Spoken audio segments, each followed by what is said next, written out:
All right. Well, look how loud that is. Seriously. All right. So this is Robert. And Lindsay B. And Lindsay is yelling in my ear so everybody can hear her, including me.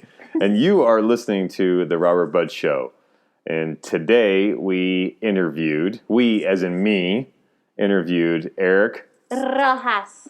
Thank you, Lindsay, because I cannot roll my R's. And Erik would appreciate his Rojas rolled. Good job. That was pretty good. So I've had a couple of drinks, and I've been trying to do this intro for about 10 or 15 times, and I haven't been able to say development. Oh, I did it. All right, so what does Erik do? He's a badass professional coach. Business coach. Business coach. He's in the business of leadership development. And he kicks ass. It does kick a lot of ass. And so we get into where it all began. I just started out with the, how did it all start for you, Erik? And actually at the age of 15, he did the Landmark Forum. And he goes in a little bit about that and some of the stuff he's done. I had no idea, but he was a Premed student for just a stint. He goes into some of the people that have influenced him and those he works with now. Coaches need coaches, and I have a coach. The best in the world get coaches, so why not you? Yep, why not you? He talks about some of his biggest mistakes and when you started out in the business. And Erik has led programs to over 13,000 people. Now I was thinking about this, and the impact that one person can make with 13,000 people and the ripple effect is pretty awesome. Huge. All right, so without further ado, here is Erik Rojas. Awesome. Well, you spoke of coaching and coaching clients and stuff like that. Tell me what you do. What does Erik Rojas do? I work with individuals, with people, mostly entrepreneurs that are personal brands that have real commitment to having their message heard, where people that have a real interest in being leaders in their communities, and they may already be leaders in their communities, but they're actually looking to, one, make money, make a bigger impact, and get their message out there. So there's... I was going to... Go ahead. Oh, go ahead. It's your time. Well, I was just going to say, I like to call it leadership development because for me, so much of what I do is I actually develop leaders. And if I look at all of the different clients that I work with, which is, I think it's about 21 or 24 people that I work with privately, all of those people are really looking to develop themselves as leaders in their unique communities. So it's pretty cool. Yeah. Well, I know for personal experience that you have developed me into a leader in my profession. And so there's a lot of coaches out there, personal and professional development coaches and stuff like that. What makes you different than everybody else? All the other coaches? There's so many coaches out there, Robert, that are just full of shit. I hate to say it, but they're just full of it. They're in it for the money. They're not really in it to provide legit value for people. And when I decided to go into coaching and actually doing this, I didn't actually want to. I didn't want to be a coach. I had so many people like yourself who would call me and would say, "Will you coach me? Well, I really want to develop myself. I really want to people to see me. I want to make money at what I'm doing. Will you support me with that?" And my initial reaction was a no, because I didn't want to be one of those bullshit coaches out there. Yeah. And then at some point I started to have some real traction, start to pick up. And I formed my first group. I think it was like 10 people. And those 10 people produced some of the most extraordinary results in those 6 months of us working together. that I said, maybe, just maybe, I might have something to offer. And I think that's what separates me from most of the other coaches out there. I'm just real. Yeah. And the people that work with me know that. Yeah. And that is just like I think that's the truth. And I had that exact thought when somebody told me many years ago, you should be a personal trainer. And I said, personal trainers are bullshit. And I don't want to be any part of that group. And but I think you're just really extraordinary, and you're breaking the mold, the quote unquote coach mold, right? Yeah. Tell me what was the, I don't know, the conversation, or what had you get into the personal development industry in the first place? Take us way back. Way back. You want me to take you way back, like 13 years? Yeah. So I was at growing up, and I don't think a lot of people know this, Robert. So it's really cool, really interesting. So growing up, I was always like a really good student. I was like your typical straight A student until about 13, where I started hanging out with the wrong group of people. Like I had my immediate close circle of friends, but then there was this loser group of people that I was connected to. They must have been like 25, 26-year-olds that were really not up to anything but getting high and getting drunk every single day. Yeah. And that pretty much turned into my life. From the age of, I think, when I was like 14 and 15, I was pretty much getting drunk and high every single day. And there wasn't anybody that could make that would make a difference with me. I didn't know any better, but all I wanted to do was to look cool. Yeah. And I clearly remember my mother walking into my bedroom at the time. I was like 15, and her looking at me, and my eyes were like bloodshot red. I was like drunk. I was just like fucked up, and I was high. And I remember her crying and saying like, I don't know what to do. Like, and so she took me to an introduction to participate in the Landmark Forum. And, my uncle had done all this personal development beforehand. And I remember going in there, and I remember I clearly remember Eddie, the person who led my introduction, who was, by the way, at the intensive that I led earlier this week. And it just forever changed my life. I got reconnected to the human being that I really am, and got responsible for what I actually wanted to do with my life. It was in that moment that I decided I'm going to have my life be for other people. Fuck that lifestyle. And that was pretty much it. Was it the first introduction or a second introduction that you went to that actually had you do that? Because I've heard that you went to the first one and you're like, nah, then you had to go to another one.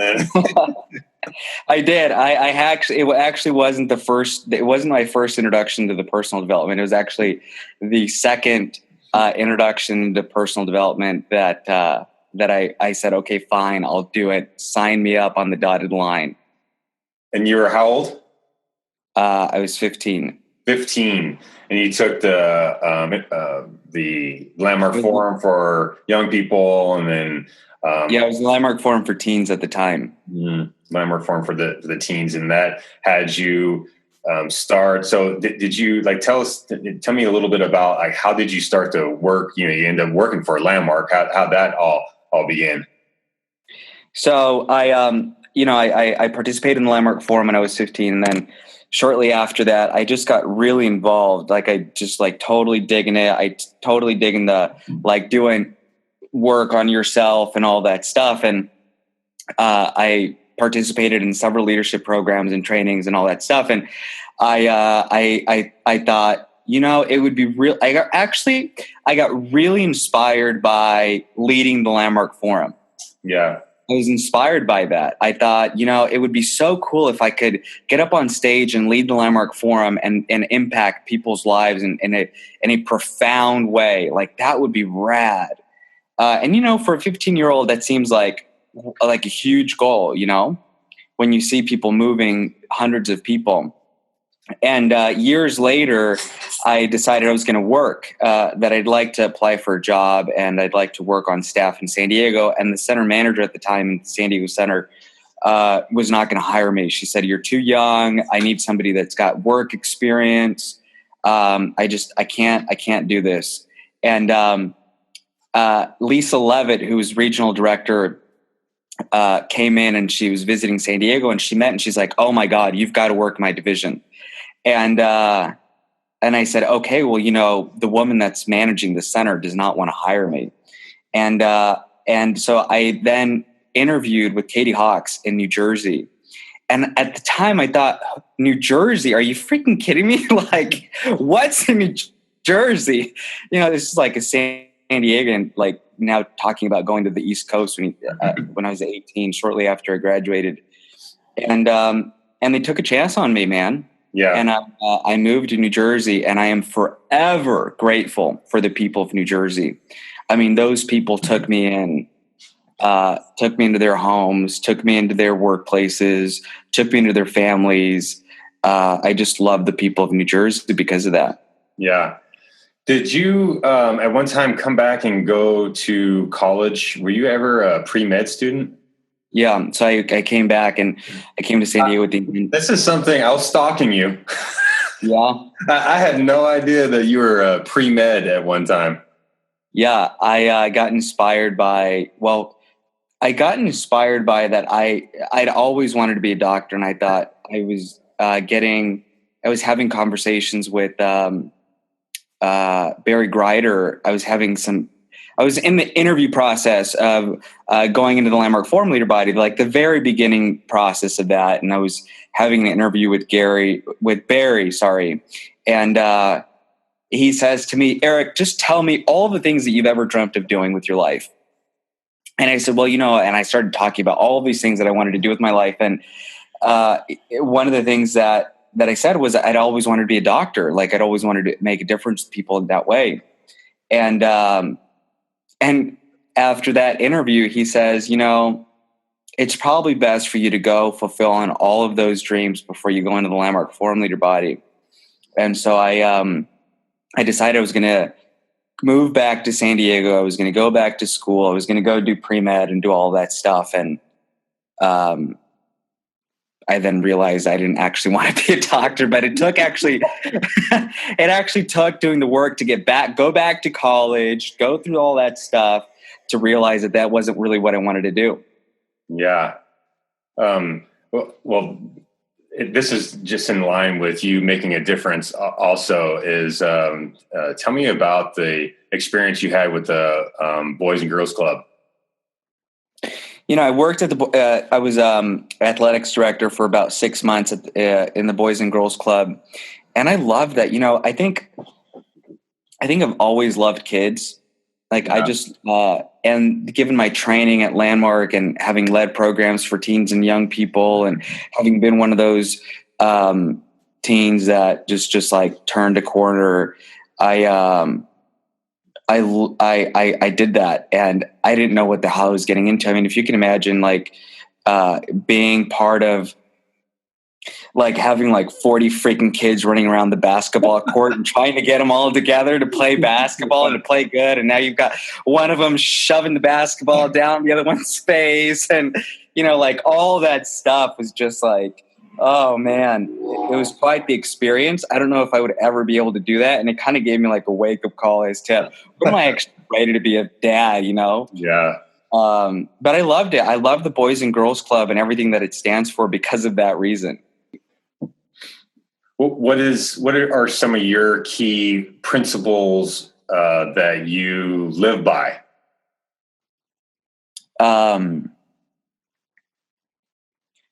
Being a man of integrity,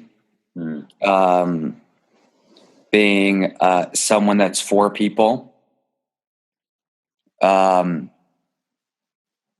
giving back way more than I receive. I would say, and love. Yeah. I just genuinely love people. I really do. and I wish that every single person, and I mean this really genuinely, I really do wish that every single person that I come in contact with succeeds. Mm-hmm. I think everybody has that kind of potential.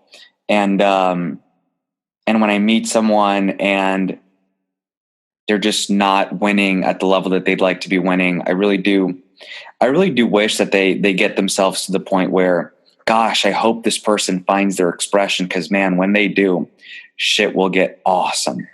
Yeah. Yeah. Well, I know you as someone who is very intentional and is kind of, you got your day stacked up and very structured and organized and stuff like that. What do you do when to just cut loose, when the shoelaces come untied and, the jacket comes off and the hair comes down? What is it? This hair? What the heck does Erik do? I don't know if the hair ever comes down, but there's I don't know if the hair comes down. I think when I wake up in the morning, the hair just kind of goes up like this. Like, what do I do? Yeah, I mean, what is the side that most? I mean, I've seen a little bit of it that I would say most people don't actually see of Erik. Of Erik Rojas, you have seen us. I mean, we spent 10 days in Costa Rica last year, so yeah. I saw you half naked. You did. I like spending time with the people I love. That's it. If I can spend some time with the people that I love most, that for me is everything. Whether it's really close friends, whether it's family, my escape is the people I love. Yeah. And sometimes I like to spend time alone, like especially if I'm having like a really challenging time. But for the most part, friendships and family and spending time with those people is nurturing for my soul. Yeah. I know you have a affinity for mezcal. Is that correct? Yeah. I love mezcal. I said it, the white version. I know your white version of it says mezcal. That's like saying tequila. I don't know. I hear you. I think you like tequila. No, you know what it is? And I also have an affinity for wine. Like I love wine, and I love anything that's traditionally Mexican. Yeah. Like what? With like tamales and tequila? Yeah. No tequila. I've had way too much. I've had enough tequila in my lifetime to never have to drink tequila ever again.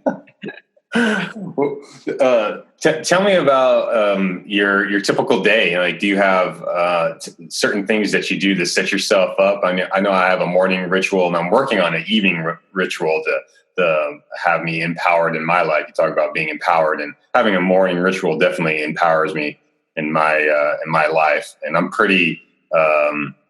I'm like a Nazi about it.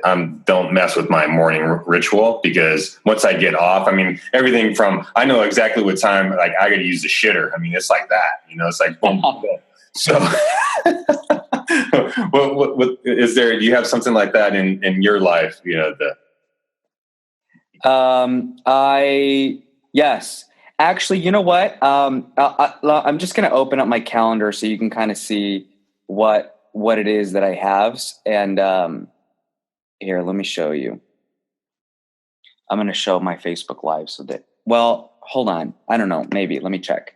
I don't want to disclose any confidential information. Yeah, let's not do that. Let's not disclose confidential information in my calendar to everybody. And I'll be getting a text message from like 30 people. Why did you tell people? So, like, for example, Monday, I had 1, 2, 3, 4, 5, 6 coaching sessions with people live. And I set up my morning to where I create my promises, like I create an intention, the theme for the day. and then I've got the gym in the evening. And really, the only reason why I'm consistently going to the gym right now is because my little brother is a Nazi about me going to the gym, and I kind of need that sometimes. I need somebody who's going to kick my ass and be like, "No, you gave your word to this. Let's freaking do it." And then Tuesday, I spent my entire Tuesday prepping for an intensive that I'm leading. So I led this intensive January 10th, and I spent the entire day prepping for that. Running a bunch of errands, picking up the wine, the catering, the food, like all these different things. Wednesday, I spent an entire day with Shar, which was just awesome. 10 to 6 p.m. all day. And who is Shar? People don't know who Shar is. So Shar Spiritos is she's like my fucking angel. I mean, she be so many different things, but who she really is she's the person that I go to run everything by. Anything personal and anything in business, that's who I go to.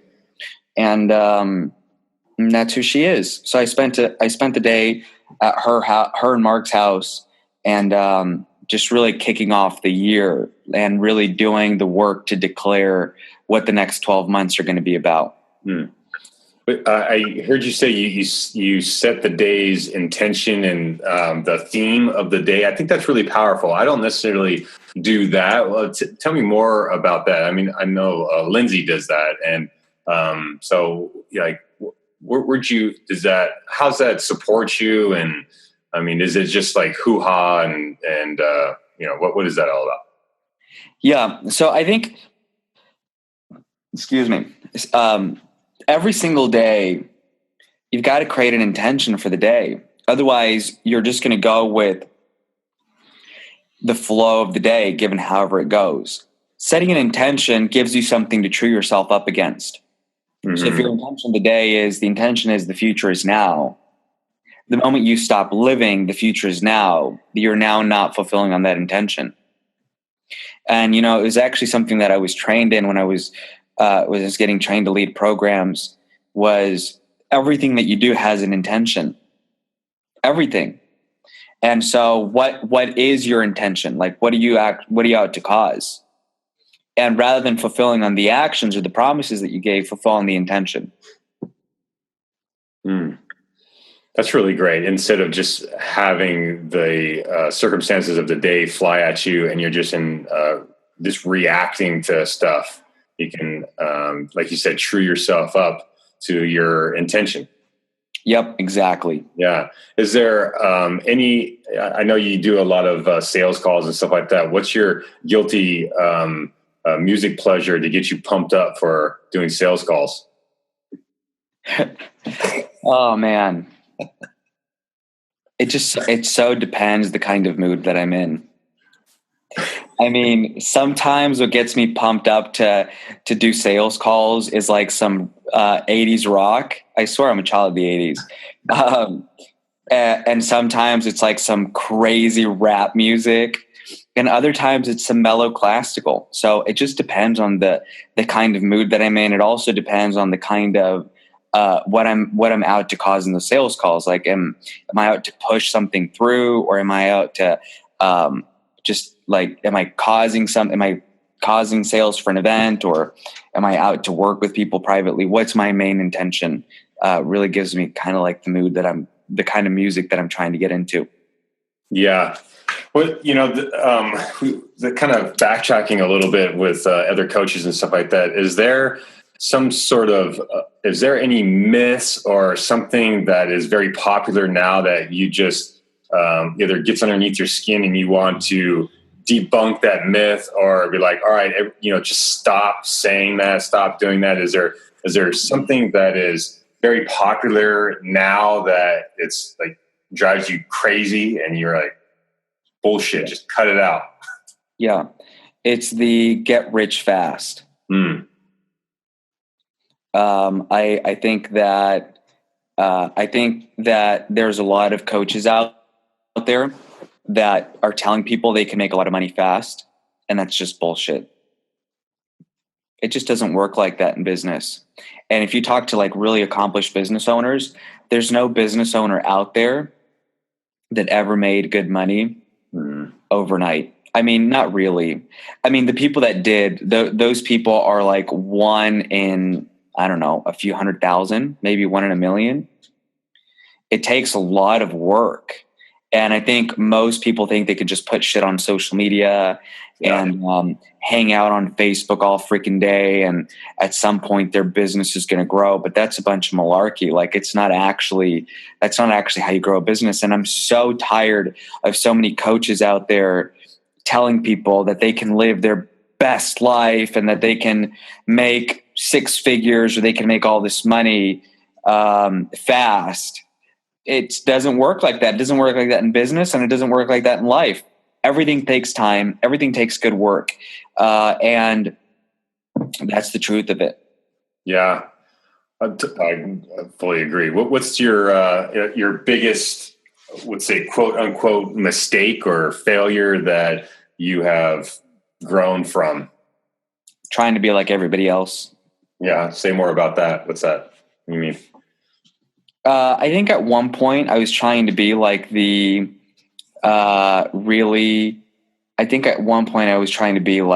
like all the big industry players, you know, like the Gary Vaynerchuks, like the Lewis Howes, like the Gabrielle Bernsteins of the world, like trying to be like somebody that's super big like that. And trying to emulate the way they did business and trying to emulate the way they did things and following how they were doing things. And at some point I was like, fuck that. I'm never going to be like them because it's just not who I am. Mm-hmm. Yeah. What's coming up for you? What do you, what's brewing that is going to rock my world? I can't share with you because it's a secret. But I'll tell you something. You know what? I'll give you and everybody watching, I am working on a really big project.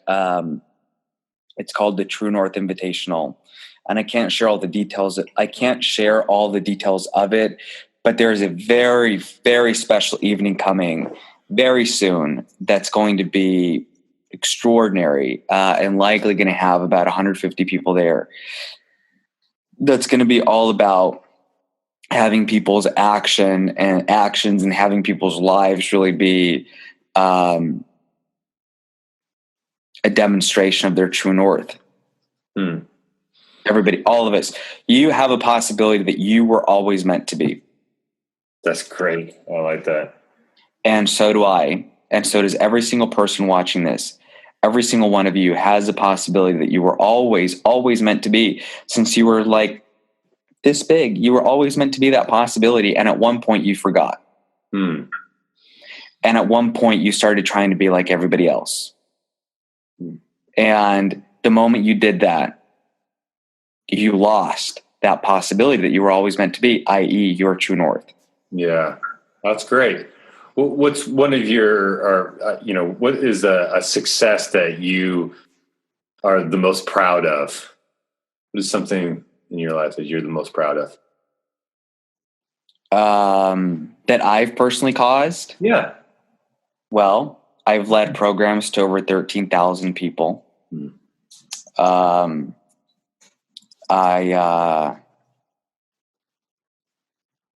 I've been able to pierce through a lot of white noise in my industry. I've been able to nurture and have some of the most amazing relationships with people. I mean, I do. Oops, I dropped my phone. I do consider the relationships that I have with people to be extraordinary. I mean, they really are. So those things that I'm really proud of. I'm proud that at my age, I've had the kind of success that I've had compared to other people my age. Yeah. What would it be if somebody's listening and they're thinking about taking on having a coach in their life? What does that look like? I mean, what would they actually be taking on? Day in the life as an example. Of having a coach? Yeah, I mean, if you were coaching somebody, what does that look like when you're actually working with somebody? Oh, what does it look like when I'm actually working with somebody? Yeah. It looks a lot of like, you promised X. You accomplished X. I'm super fucking proud of you. Congratulations. You promised X. You didn't promise X. What the fuck is that about? Yeah. I mean, it really is like that. Sorry the vulgar language. I hope your audience doesn't mind. But it really is that. Yeah. Holding somebody, they're nailing their feet to the ground. More than that, more like even more than that, it's like when people make a promise that this is what they want in their life, like success or whatever, they don't promise that lightly. At some point, they stop believing their promises because there's nobody listening to those promises big, like they matter. So a day in the life of me is like, if you promise something in my listening, you better believe it, that I believe it more than you do. And the moment you break that promise with yourself, it's just like, no, we can't have that. Does that make sense? Yeah. It's like holding somebody to their word. I hold people's feet to the fire, and at the same time, I deal with everything that's not them, because it all comes up. Here's the really interesting piece, Robert. When people walk into my space, I can tell right away when somebody's off and where they're not, because people be weird with me. You ever meet somebody who you're like, gosh, that person was a little weird with me? Yeah. And you're kind of left with like a really weird, kind of like a weird experience. Like that person was a little awkward with me. Yeah. Yeah. I can tell. And typically when that's happening, there's just something else at play. Something else is going on that hasn't gotten told. Some truth hasn't gotten told. There's something they're hiding that they haven't told the world. There's something that they're not proud of. There's some place where they're not at home with themselves. They've got some shit that they're dealing with their life that they don't want anybody to know about. Normal human being stuff. Yeah. And so once you distinguish that, like what do they do with it? Okay, I got all kinds of crap going on. I got some conversation that I want to have with my parents that I don't really want to have. Okay, now what? What the heck do I do with it now? Like everybody's got it. So what do I do? Yeah. I think people naturally know what to do next.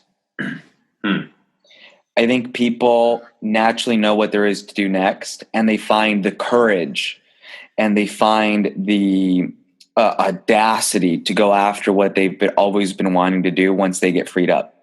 Yeah. I don't think there's any strategy for it. That's what kind of drives me crazy about you is that like I already know the answer when it's right there, when, we just had a conversation, like what is incomplete in my life, what's lacks integrity. And it's just that is the conversation that I've got going on about my parents, that is something that's unsaid but you don't tell me what to go and talk to them about. I just know what to go and talk to them about. That freaking drives me crazy because I want the answers. I want to be told what to do. And like you said, people know what to do, Yeah. Everybody knows what there is to do. Everybody. Like, I don't have the answers to all of it, Yeah. Everybody knows ultimately what they need to be doing to live an extraordinary life.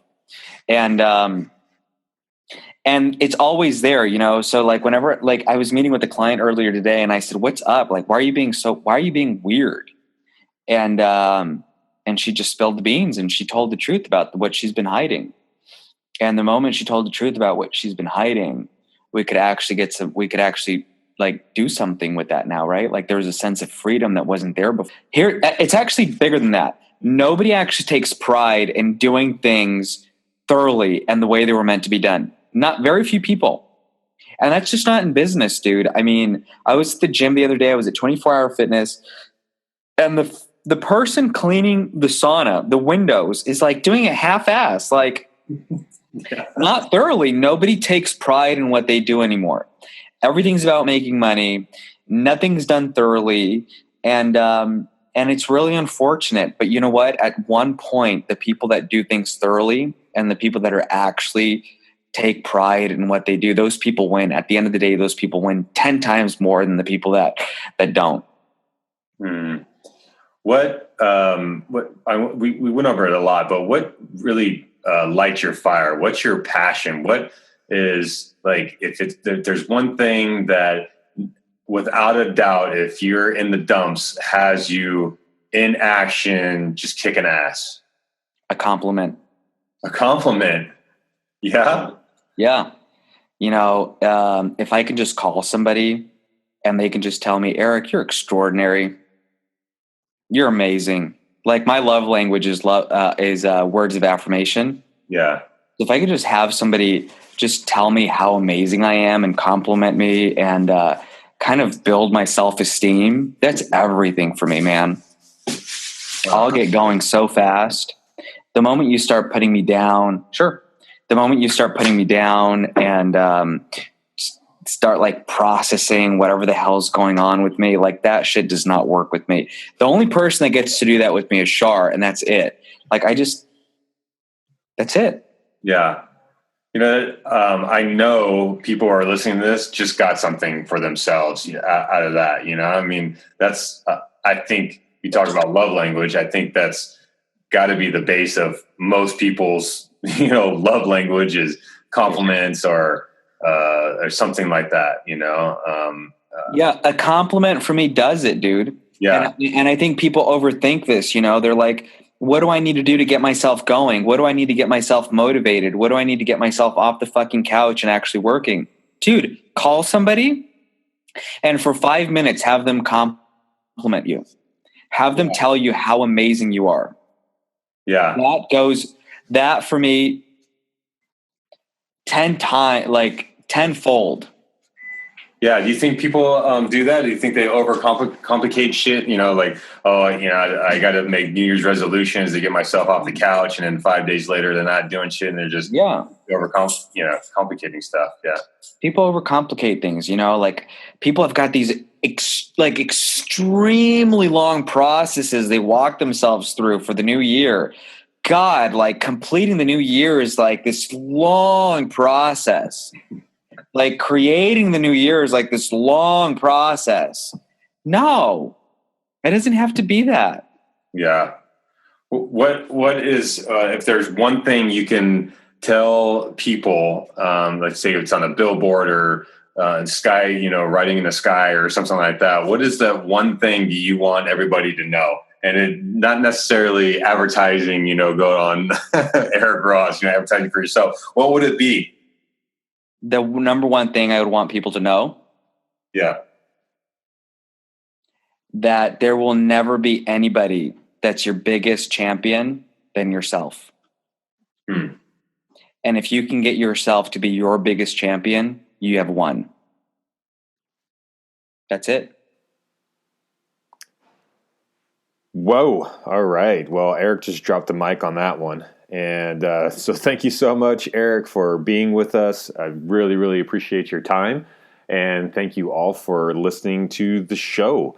If you would like to get a hold of Erik Rojas, you can go on to his Facebook business page or Instagram.